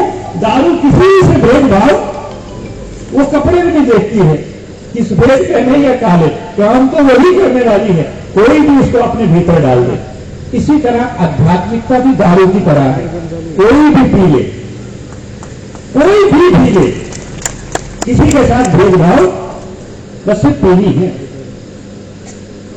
लेकिन वो कहावत है ना कि सोए हुए को जगाया जा सकता है। क्या? सोए हुए को जगाया जा सकता है, लेकिन जो सोने का नाटक कर रहा है उसको जगाया। क्या समझ में आया? बदला उसे जा सकता है जो बदलना चाहता है, लेकिन जो बदलाव का नाटक कर रहा हो उसे बदलाव तभी होगा जब हमें एहसास होगा कि अब तो हमें कुछ करना चाहिए। ठीक है? कितने बजे तक सुनाना मैंने? तो मैं उसी स्पीड से चलूंगा। अच्छा, उनका इंटरेस्ट, अच्छा सब लोग तो इंटरेस्ट से सुन रहे हैं ना, मुझे तो आपके इंटरेस्ट में इंटरेस्ट है। 8:30 बजे तक चलेगा? बैठ पाएंगे ना सभी लोग? माताएं किचन तो नहीं याद आ रहा ना? नहीं तो फिर आते ही वो घर में माला डाल देंगे, नहीं? तो माफ करना सीखें, सॉरी बोलना, ठीक है? दूसरा है, अगर आप अपने संबंधों को अच्छा बनाना चाहते हैं ना, अपेक्षाएं छोड़ दें। क्या छोड़ दें? अपेक्षाएं तो दुख दे रही हैं। मम्मी को बेटे से अपेक्षा है, बेटे को मम्मी से अपेक्षा है, पापा को मम्मी से है, मम्मी को पापा से है, पड़ोसी से है, दोस्तों से है, मित्रों से है, रिश्तेदारों से। जब वो अपेक्षाएं पूर्ण नहीं होती हैं तो क्या होता है? पीड़ा होती कि नहीं होती है? तो लोग हमें दुख नहीं देते हैं, हम दुख लेते हैं, इसीलिए लोग देते हैं। हम क्या करते हैं? दुख लेते हैं, लेकिन कहते क्या है? लोग मुझे दुख देते हैं। इतना क्यों? मेरे सामने आ जाइए, ये ले लीजिए मेरी तरफ से दुख, देखिए। अब ये लेते हैं, कभी तो हम देते हैं। अगर ये लेते नहीं तो मैं कैसे दे सकता था? आप मुझे दे के दिखाइए। देखो, मैं लूं ही नहीं तो ये कैसे देंगे मुझे? दे पाएंगे? और अगर मैं नहीं लूंगा तो किसके पास रहेगा ये? उनके पास ही है ना। अब रख दो इधर, मैं नहीं लूंगा, रख दो इधर। एक बार दो बार ताली बजाइए इनके लिए। लोग हमें दुख नहीं देते हैं, हम लेते हैं, इसीलिए वो देते हैं। और जो ज्यादा लेते हैं ना, उन्हीं को ज्यादा। आप अगर डस्टबिन बनोगे ना तो लोग कचरा डालेंगे। आप ऐसे करो, हाथ दोनों। क्या आप डस्टबिन बनेंगे ना तो लोग कचरा डालेंगे। तो डस्टबिन नहीं हूं मैं। क्या? मैं डस्टबिन नहीं हूं। एक बहुत बड़े ऐतिहासिक साइकोलॉजिस्ट हुए, मनोवैज्ञानिक, मुझे मेरी हिंदी बड़ी खराब है, मनोवैज्ञानिक हुए। उन्होंने कहा इस दुनिया में तब तक दूसरे तुम्हें दुख नहीं दे सकते जब तक आप उनको इजाजत न दो दुख देने की। प्रयास कर सकते हो, दे नहीं सकते जब तक आप लेंगे नहीं।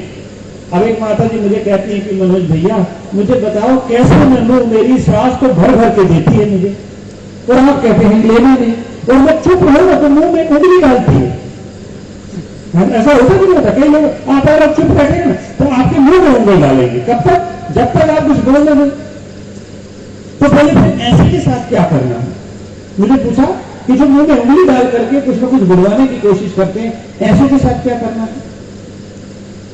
मैंने कहा ऐसों को भगवान के हवाले कर देना है। किसके हवाले? क्योंकि आप तो उनका कुछ कर नहीं सकते ना, तो किसके हवाले कर देना है? बोले भगवान के हवाले, तो वहां भी जाकर भगवान को भी दुख दे रहे, इसको तो पुलिस के हवाले कराना। बोला मेरे को बोल रहा है, इसको पुलिस के हवाले करा। क्यों? क्योंकि पति के प्रति एक तस्वीर बना ली है। अब वो तस्वीर बराबर सांचे में घूम नहीं रही है तो पीड़ा हो रही है। सही? जबकि आप सबकी जब शादी हुई कितने फेरे लिए थे? आप सबने साथ ही लिए थे, लिए थे कि नहीं साथ? ये आधे लिए थे, इसमें तकलीफें सारी साथ ही लिए थे ना। और 7 फेरे लेते हुए आपने क्या प्रतिज्ञा करी थी कि 7 जन्म, 7 जन्म, कितने जन्म? 7 जन्म साथ साथ रहेंगे। लेकिन एक भी जन्म ढंग से नहीं चलते। बोलो कम से कम एक तो चल लो। प्रतिज्ञा क्या की थी कि 7 जन्म साथ में चलेंगे। और आज तो यह मोहब्बत है कि अगर 100 शादियां आजकल बच्चों की हो रही है ना, 35 शादियां 2 साल में ही डिवोर्स हो जाता। ये हाल है आज की डेट का। ये मैं नहीं कह रहा हूं, हाई कोर्ट के डाटा बता रहे, कोर्टों के जो अदालतें हैं उनका जो वो स्टैटिस्टिक्स से डाटा जो है वो डाटा बता रहा है। क्योंकि लड़की भी काम करती है, लड़का भी काम करता है।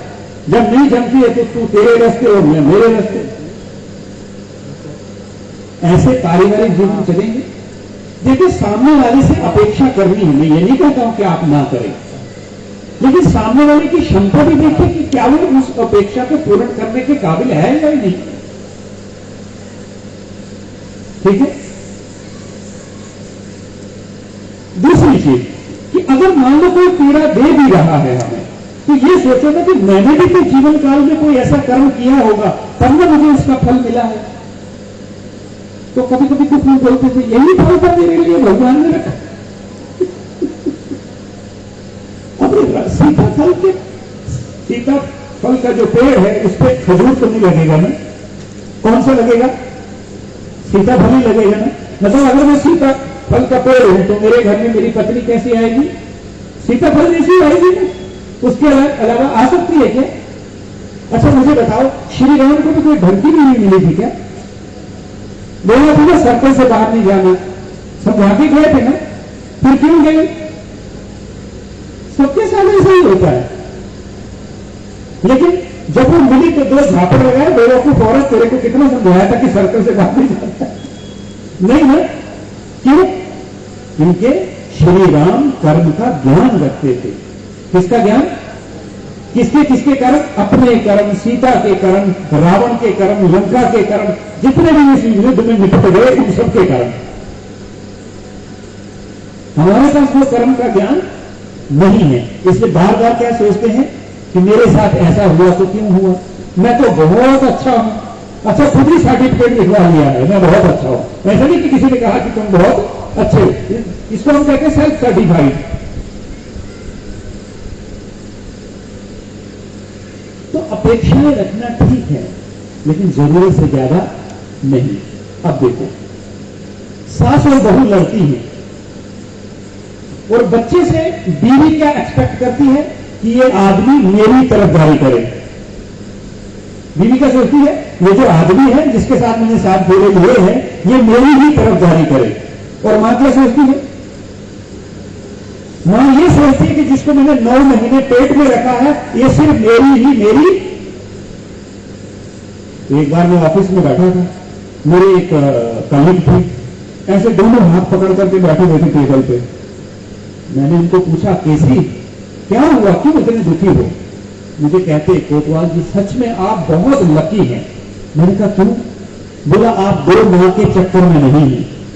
क्या कहा? आप 2 मां के चक्कर में नहीं हैं।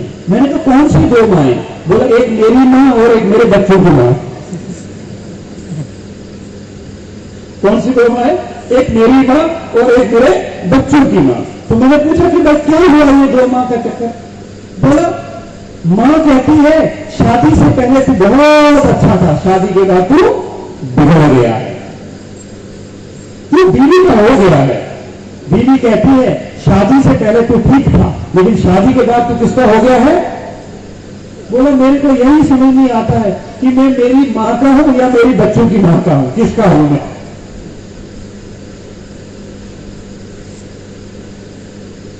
ये एक्सपेक्टेशन जो है ये घर में दरारें पैदा कर रही है, तो संबंध कैसे मीठे होंगे?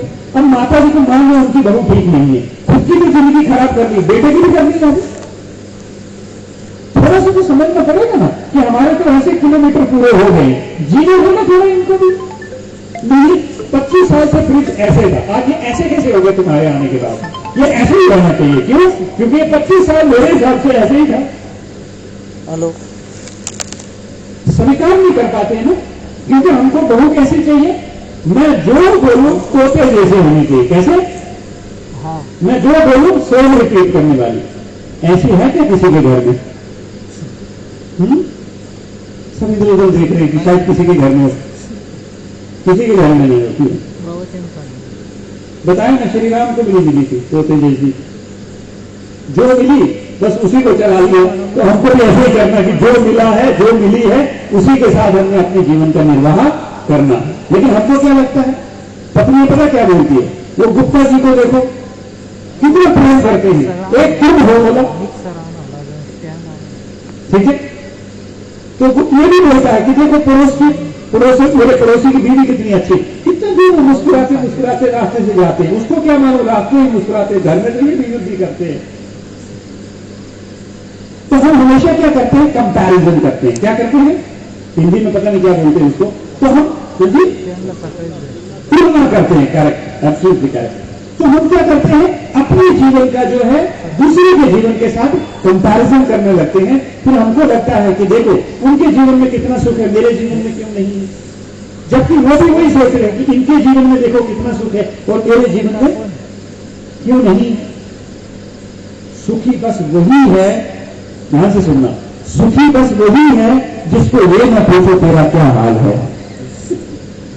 ठीक है, बस वही सुखी दिखाई देता है। तो एक बार पूछ लो, फिर देखो उसके पास भी लिस्ट है देती थी। तो सुखी कौन? जिसको ये ना पूछो कि तेरा क्या हाल है। समझ में आया?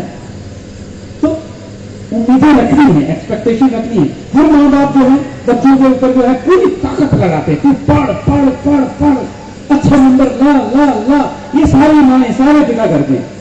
बच्चा भी बोलता है कि पापा जितना दबाव मेरे पे डाल रहे हो, इतना दबाव खुद पे डाला तो आप कहां से कहां होते थे। सही है या गलत है? बोले यार खुद पे नहीं कुछ कर पाया, इसमें तेरे को बलि का बकरा बना रहा है। बस सोचिए ना, आप भी उस उम्र में क्या कर रहे थे। तो मैं ये नहीं कह रहा हूं कि आप बच्चे को मत बोलो कि पढ़ो, अच्छे नंबर नहीं लाओ, लेकिन आप ये भी सोचो कि उसकी भी एक क्षमता है। तो जरूरी थोड़ी कि अगर बच्चा बहुत नंबर लेगा तो बहुत बड़ा बनेगा। जैसे हमारे नामदार सर यहां आए थे, पीएचडी की हुई है उन्होंने। तो जीवन में सफलता अपने कर्मों से मिलती है इंसान को। कोई ज्यादा पढ़ाई करने से कोई बहुत बड़ा सफल कर्म से होते, वो अपने कर्मों से पहुंचे हैं यहां तक। तो हो सकता है जिन्होंने 75% मार्क्स उनके साथ पढ़ने वालों ने लिए होंगे, आज भी बेचारे मजदूरी कर रहे होंगे, है ना। तो जरूरी से ज्यादा किसी से भी कोई भी उम्मीद नहीं रखनी। रखोगे तो पीड़ा जो है वो पैकेट में मिलने ही वाली है आपको। चाहे वो आपका पति हो, चाहे वो आपका बच्चा हो, चाहे वो आपका पड़ोसी हो, चाहे वो आपका कोई भी रिश्तेदार क्यों ना हो। सोचो आपका कोई रिश्तेदार है, 2 महीने 4 महीने से फोन नहीं कर रहा है। आपने उम्मीद रखी कि देखो हमारे बड़े वाले मामा जी हैं, हमको फोन तक नहीं करते हैं। जैसे हमारे रिश्तेदार कभी मुझे फोन करते हैं, मुझे कहते हैं अरे आप तो पूरे साधु हो गए, कभी फोन ही नहीं करते हैं आप। तो मैंने कहा मैं ये कभी आपको बोलता हूं? आपने कभी मेरे मुंह से ये सुना है कि आप मुझे कभी फोन नहीं करते? नहीं, जब किया तब प्रेम से बात करो, नहीं किया तो ओम शांति, बात करो। मिलो तो ऐसे मिलो कि जैसे जन्म जन्मांतर के मित्र हैं, और अलग हो जाओ तो जैसे कभी मिले ही नहीं है। तो ना हम किसी के हैं, ना कोई हमारा है, सब मेरे हैं और हम सबके हैं। बस बात खत्म। जब इस विचारधारा से आप चलोगे ना तो कोई भी रिश्ता आपको दुख दे सकता नहीं है। समझ में आया? आगे बढ़ते हैं। अगली चीज जो है, 5वीं जो बात है वो है हमारा व्यवहार। व्यवहार मतलब क्या? इसको दुख दिया, उसको दुख दिया, इसके बारे में कुछ कह दिया, उसके बारे में कुछ कह दिया, कुछ ना कुछ जीवन भर यही काम हम करते रहते हैं। आप सब लोग देखो, आपके ये जो ऊपर वाले होंठ है, इनका आकार कैसा है? वो जो कमान होती है ना, कमान उसके जैसा ही है ना। कमान जो होती है उसके जैसा ही है ना, ऐसे होती है ना वो कमान, ऐसे ही है ना इसका आकार। और आप जो बोलते हैं ना वो तीर है, तीर। क्या है वो? जरा सोच समझ करके इस कमान से तीर चलाओ ना भाई। क्योंकि आप कहते हैं मैंने तो ऐसे ही बोला, तो उसने ऐसे ही नहीं लिया ना, उसने तो बड़ा सीरियसली ले लिया। अब मैं आपको बताता हूं कैसे, एक घटना सुनाता हूं आपको, ध्यान से सुनना। बड़ी सुंदर घटना जो मेरे जीवन में मेरे साथ हुई कि आप जो भी मुझसे बोलोगे उसके कर्म के फल से आप कभी बच नहीं पाएंगे। फिर आप ये नहीं कह सकते कि मेरी ऐसी मंशा नहीं थी कि आपको दुख मिले। आपकी मंशा कुछ भी रही होती, निकल गया, सामने वाले को घाव लगा, खून बहा, दुआएं तो देगा ही देगा। एक साहब मिले मुझे जब मैं दुबई में रहता था, नौकरी करता था, तो बहुत बड़ी कंपनी में बड़ी अच्छे पोस्ट पर थे, इंजीनियर थे। तो अपनी पत्नी के साथ और अपनी बेटी के साथ आए और मुझे इंट्रोड्यूस करने लगे और मुझे कहने लगे मीट माई वाइफ, मेरी पत्नी से मिलिए, ये मेरी पत्नी है और and she is my daughter, ये मेरी बेटी है। तो मेरे कोई मन चित्त में कुछ ऐसा था ही नहीं, मुझे कुछ मालूम ही नहीं था। जस्ट मैंने इतना ही बोला कि आपकी पत्नी और आपकी बेटी दोनों जैसे सगी बहनें लगती है। अच्छा, मैंने कुछ बुरा बोला क्या? नहीं है। जैसे आप भी देखते हैं कि बेटी बड़ी हो जाती है तो आप बोलते हैं अरे ये तो जैसे आपकी बहन लगती है, आप सगी बहनें जैसी लगती है। वैसे ही बोला मैंने, कुछ गलत बोला आपके हिसाब से? अगर आपको लगता है तो प्लीज जरा मुझे बताना। कोई गलत नहीं है ना इसमें, नॉर्मल से बात मैंने बोली, बात आई और कही।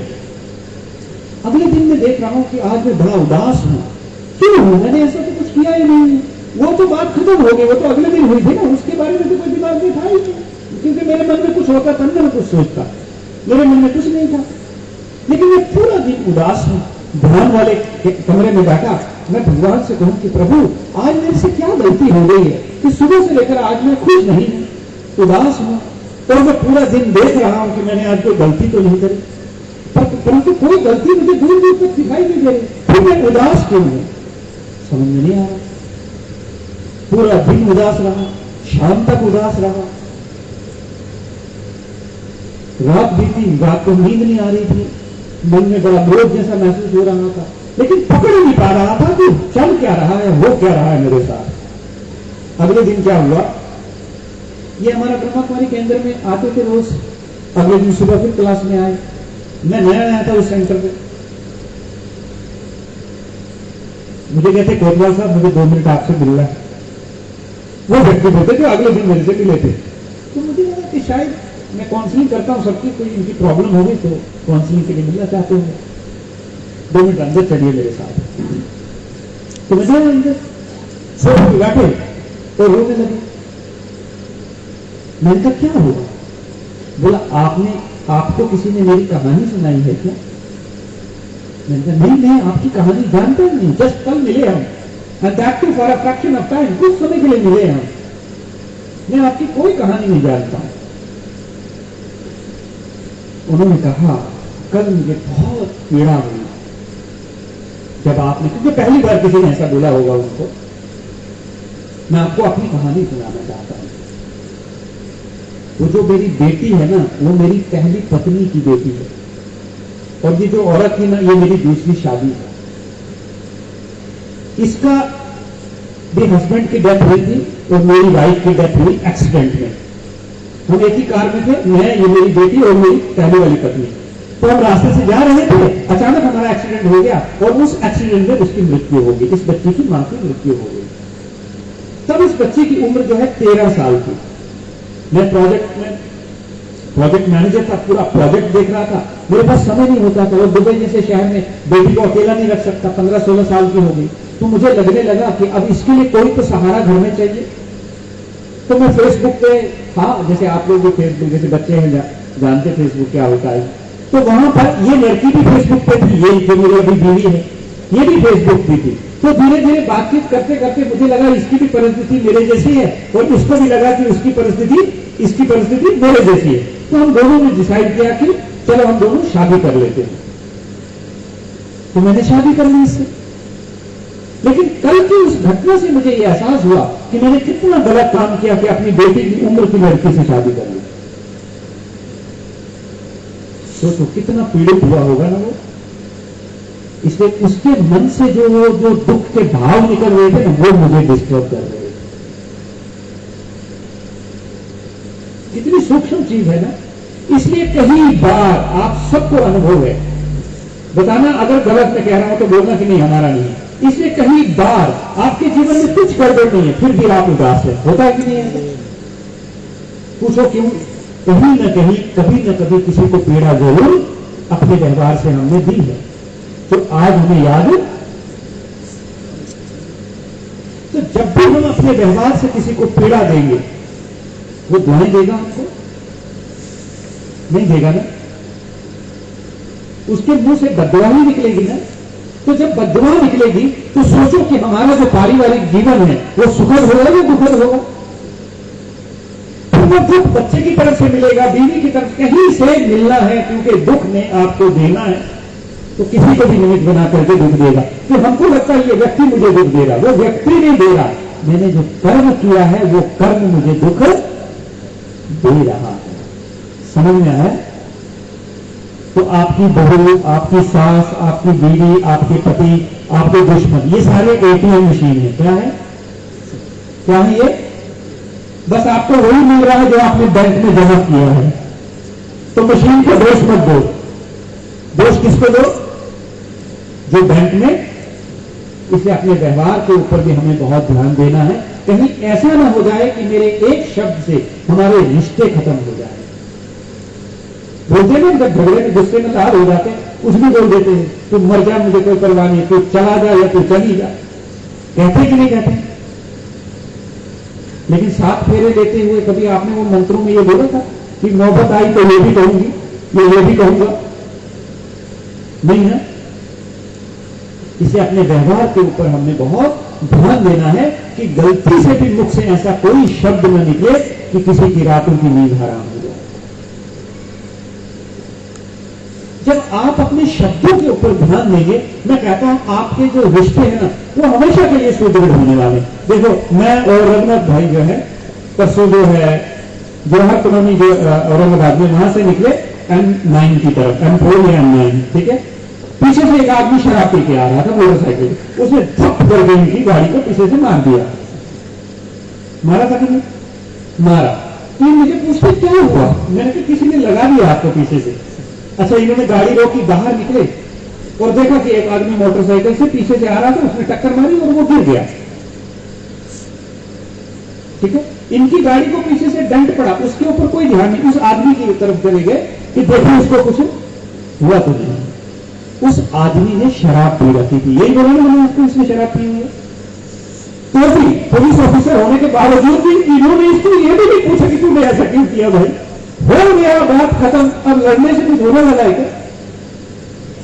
ऐसा ही हुआ था ना। एकदम शांति से अंदर जाकर के गाड़ी में बैठे और शांति से घर आ गए। देखो सीन बनाना है या खत्म करना है किसके हाथ में है। लेकिन मैं समझता हूं छोटी आयु से इस आध्यात्मिक मार्ग में है तब ये कर पाए, बाकी बड़ा मुश्किल है साहब, है ना। गुत्था गुत्थी हो जाती कि नहीं हो जाती? और वो गुत्था गुत्थी होने के बाद वो भी सुखी आप भी सुखी, ऐसा होता है क्या? तो व्यवहार ही दुख दे रहा है ना। तो अपने व्यवहार को बदलने के लिए हमने क्या करना है? आध्यात्मिक मार्ग का सहारा लेना है, ठीक है। और इसी तरह से हम अपने जो है फिर जीवन में अपने व्यवहार के ऊपर ध्यान रख पाएंगे। अब आई सारी बातें कि कैसे हम लोगों को माफ कर दें, कैसे चीजों को भूल जाएं, कैसे न हम अपने अहंकार को तोड़ पाएं, कैसे न लोगों से हम एक्सपेक्टेशन खत्म कर पाएं। उसके लिए एक ही मूल मंत्र है, सिर्फ 10 मिनट लूंगा अब मैं, 10 मिनट से बिल्कुल भी 1 मिनट ऊपर का नहीं लूंगा। 10 मिनट है आपके पास? सबके पास है 10 मिनट है अभी? पक्का हाथ उठाइए। कितने लोग कहते हैं? मजबूरी का नाम महात्मा गांधी, हम सोचे सब खुद उठा रहे थे। चलो 5 मिनट में पूरा करते हैं, ठीक है। देखो 2 चीजें हैं, अब मैं विषय से थोड़ा अलग आता हूं। 2 चीजें हैं, एक है हमारा ये 5 तत्वों का बना हुआ भौतिक शरीर, और दूसरा है इसके भीतर आत्मा।